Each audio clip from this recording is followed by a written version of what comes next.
Okay, all right. First of all, very excited about the five guys that we signed today.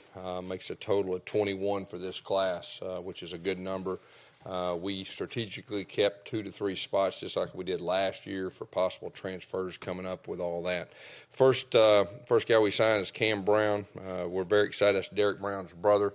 Had 187 tackles. I believe he either led the state of Georgia or was second in the state of Georgia in tackles. And really reminds me a lot of the Deshaun Davis story. You know, a guy that wasn't highly recruited, and but he has all the physicality, the want to, all the intangibles. So we're very excited about Cameron Brown. Charles Moore, defensive lineman from Louisville, Mississippi, a guy that was a priority for our staff. The guys did a super job recruiting him. He was wanted by a whole lot of people. Very athletic, very strong. I really think this guy has a chance to be an impact player, so very excited about Charles Moore. And then, of course, Marc Anthony Richards, our running back that we signed today, a guy that we recruited for 3 years. His brother Amon was a guy that we recruited very hard that ended up going to Miami, had a great career. We kept in touch. Marc Anthony, I really believe, was the most versatile running back in the country. He can do a lot of different things. He's a great running back, but he can catch the ball out of the backfield. I know a lot of people were recruiting him to play defensive back and all that. Really reminds me of Kerryon Johnson. He can do a lot of different things. This guy's a real special player. Very excited about Marc Anthony. And then, of course, Kamar Bell. He was a priority. I mean, we only signed 2 linemen the first signing period. And this is a guy that can play center. He can play guard. You know, we think this guy could come in and have a chance to help right off the way from Moultrie, Georgia. And then a linebacker, you know, we felt like we needed to sign another linebacker too. And, of course, O.C. Brothers is a guy that really stood out to our staff about his versatility. He plays some wide receiver, plays linebacker, he plays corner. He can do a lot of different things. Got a chance to watch him play basketball. I know Coach T. Will is extremely excited about this guy. And plays with an edge, and he's a very physical guy that can really run. So, you know, those 5 guys we're very excited about that group.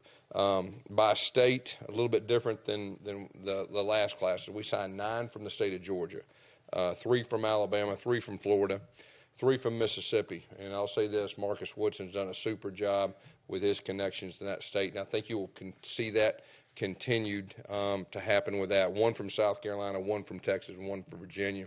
In by position, we signed 10 on offense, 11 on defense, and we really felt like, you know, this last session we need to get another offensive lineman, which we did. We felt like we needed a couple more linebackers, which we did that too. So, you know, I really, when you look at the whole deal, signing 21, very excited about this group. There's some great players in this group. All right, that'll be great players for us here at Auburn. And you combine that with the 8 players that juniors that thought about going out early in the NFL that chose to come back. You know, I think there's a lot of excitement, a lot of reason to be excited. So we're definitely excited about that. But like I said, overall, you know, happy with today. Questions? Gus, can you talk about your plan for the future with offensive line, because your number is going to be thin in 2024? Yeah. Well, with the 3 guys we have, the good thing is all 3 of these guys we feel like are impact players. You will see us probably sign the largest offensive line class that we've done since I've been here with this class. And I think we're already in a pretty good spot, you know, with 2020 going into this class. You say that 2020 class will be your largest class? Yes. Yeah, that there's a really good chance that could happen.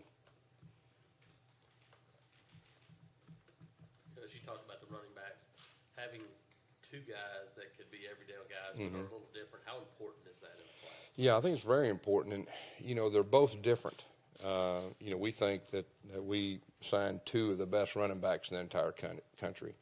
And, of course, DJ, you know, he's different than Marc Anthony, and that's a good thing. And really, if you looked at our past when we've had our best offenses, we've had different guys with different skill sets, and that way, you know, you can put them on the field at the same time if needed. But, you know, with those 2 guys combined with what we got coming back, you know, I feel good about the running back position. What do you think is the with Marcus Woodson, what has made him so effective this recruiting cycle? Well, I mean, he's first of all, he's a great person. He's a hard worker. He has very good connections, and you know, usually what happens is you get a couple guys from a certain state and they have success, and it's easier to recruit the next time. There's some great players from the state of Mississippi, and so I think you'll see that continued, as far as players coming from the state of Mississippi to play for Auburn. What has been the underlying issue over the last 2 years in trying to get the amount of offensive linemen that you need so you're not in a position, like you said, we're in 2020, you're going to probably do Yeah, and I'll say this. I think right now, if you look at our line situation going this next year, I feel very good about it. And then there's some guys that are young that I think are going to be really good players too. So I really don't think it's anything to be concerned about right now. And you look nowadays that a lot of offensive linemen can come in and play early, and that's what we'll be looking for in this 2020 class, which I think is a positive because usually the elite guys want to come in and play early. When you talked about saving some spots for transfers, what positions specifically? Yeah, the way I look at it with that is, if you can better your team, a guy that can better your team, impact player. I'm not ready to sit here and say, hey, this position or that position right now, but this day and time in college football, I think it's real wise to hold on to a couple. Like last year, it worked out pretty good for us, with Jack Driscoll, and so it's always good to have a couple. So you'll see us continue to do that. Gus, you mentioned Derek and those guys coming back, Yeah. and you add a defensive line group. Mm-hmm. Do you remember just on paper having more bodies going into No, we talked about that the other day. I think, more bodies, but I think more importantly, more quality bodies. This could be the best defensive line that we've had, at least since I've been at Auburn. And I think it'll have a chance to rival the rest around the country. And, there's nothing like having very talented young guys that can learn from older guys. And that does nothing but help. And, of course, Rodney does a super job of playing a lot of people. And there's nothing like guys getting experience. And even if it's just a little bit of experience, and then when it's their time, they're not just thrown out there. So I think it's a great situation.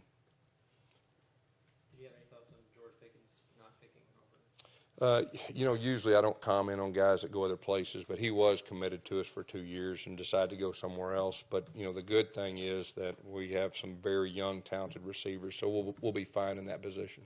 How tough was that? Because back in December, you said you wanted to add a big-time receiver by signing day, and then last minute. Yeah, and like I said, I think the good thing for us is we've got a lot of big-time receivers that are young, so that's not going to bother us. What's your early look, just, workouts of your guys who are already here on campus? Yeah, so they're off to a great start, from Coach Russell's standpoint. The 9 freshmen, they're together. They're starting to get acclimated with the older guys. We're not starting spring ball until after spring break this year to give Coach Russell a couple more weeks to train, which I think is really good. And then once we get into spring ball, a little bit different, we're going to go Monday, Wednesday, Friday, Saturday, and which, in the past we went Tuesday, Thursday, Saturday since I've been here. But it gives us a little bit more time as coaches, okay? And then it gives our guys 2 more weeks to train, which I think is very important with their development. And, strategically, the way we'll practice, Fridays will be set up a little bit more drill specific. And then, of course, Saturdays are always our scrimmage days. So, really, I'm looking forward to the change up, in the spring practice schedule. You got Date, starting date. Quarterbacks, none of it played much. Yeah. How do you kind of go about doing that in spring? Yeah, we'll rotate them evenly, starting out. And the good thing in the spring, you can do as much 7-on-7 and as much evaluation as you can. And there's nothing like, scrimmages on Saturdays during the spring, too, to help separate the quarterbacks. But we'll start out, letting those guys compete, and we'll see who the best one is. Is the 18th going to be your starting date for spring practice? Yeah, 18th will be our starting date on that Monday right after spring break. Any roster updates? Anyone that's left the team, since the end of the season? No. Nowadays, it looks like everybody knows with the portal, now that, when it's a little bit more transparent. What's the status of Big Cat Bryant? He had a shoulder procedure. It's minor. We expect him to be back pretty quick and possibly even back for the start of spring practice. As you've had to spring practices where you've broken it up and had spring break in the middle. Yeah. Now with 4 practice days, do you think Yeah. that'll help continuity as you You know, I think so. I think it could. And also it's been kind of drawn out in spring, and I know our guys are pretty excited about getting it going and getting it started.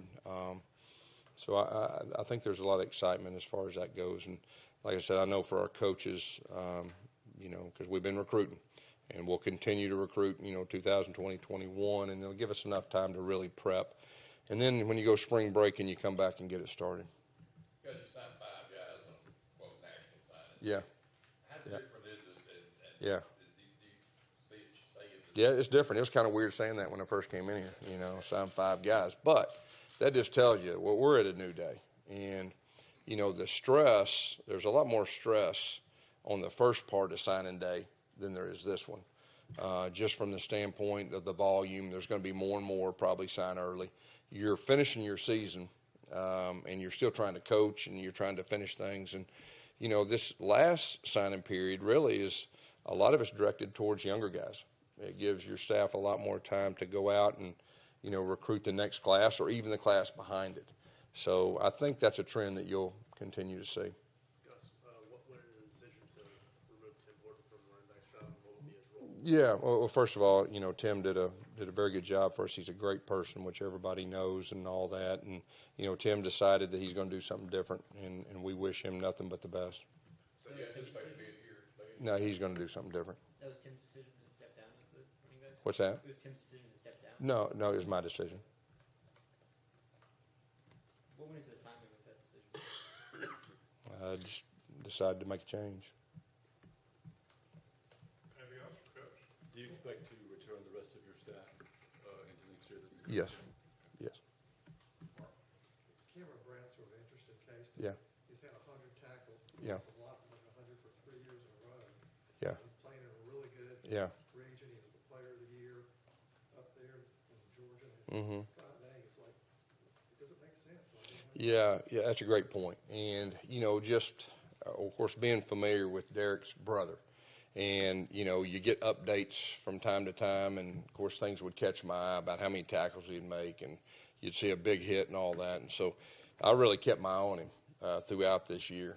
And so then we were able to offer him a scholarship. And I think he's going to be an excellent player. And he's got those intangibles, kind of like I said, with Deshaun Davis. Everybody was saying this and that and to this, to that. And so I know he's excited. He's going to come in with a chip on his shoulder, and I know he's ready to go.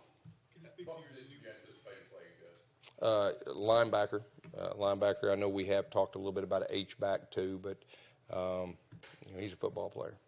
Has Tim, go ahead, sorry. your new coaches, Connor Williams and Coach Dillingham, how first impressions of them? Yeah, first of all, Kenny Dillingham, he's a young guy. He's very energetic. He hits the ground running. I think he's going to be an excellent recruiter. And just the time that, we've spent in bowl prep, I mean, he did a super job as far as teaching and the relationships he's built with our guys and all that. And then, of course, Cadillac, I mean, I think combined with our offense and the success we've had with our running backs, and a guy that has the expertise that he has, being a top 5 pick, being the rookie of the year, and just everything that goes with it. And I just think he's going to be a great recruiter. He's very genuine. He's very honest. And then, of course, he walks in a room and everybody knows who he is. He's got a great name. And so, and when you're looking too, I'm always looking for fit within our staff. And both those guys are a really good fit within our staff and the continuity of everything. And so, very excited to work with those 2 guys, and they're gonna do great. Has Tim Horton communicated to you that he's going to return here and be on your staff in some Yeah, capacity? he's decided to do something different. So he won't be back here at any capacity? Right. He decided to do something different.